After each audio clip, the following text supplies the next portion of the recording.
варзишгарони тоҷик дар қисми якуми сабқати байналмилалии теннис миёни наврасон Таҷикистан Open бе медал монданд. мусобиқаи Таҷикистан Open аз 6 май дар шаҳри Душанбе шурӯъ шудааст. дар ин сабқа теннисбозони наврас аз 17 кишвар аз қабили Амрикову Русия, Қазоқистону Украина, Беларусу Британияи Кабир ва дигар кишварҳо ширкат доранд.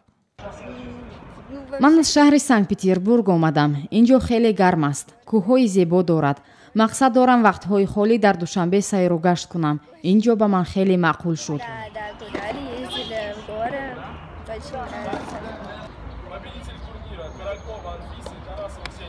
дар даври якуми сабқатҳо ғолибият насиби варзишгарони рус гашт. Ксения Тарасова бо ҳамроҳии ҳамдастааш Анфиса Каролкова дар намуди dastavӣ ба ҳама рақибонашон ғолиб омаданд. рақибони мо аз Тоҷикистон, Русия ва дигар кишварҳо буданд. бозӣ ба онҳо ҷолиб буд. мутаассифона дар намуди як ба як муваффақ нашудем, вале дар намуди ҷуфтӣ бо дугонаам ҷойи аввалро гирифтем. бори аввал аст ки Федератсияи байналмилалии теннис баргузории чунин як мусобиқаро ба Тоҷикистон иҷоза додааст. даври дуюми ин сабқат қарор аст то санаи 21 май идома кунад.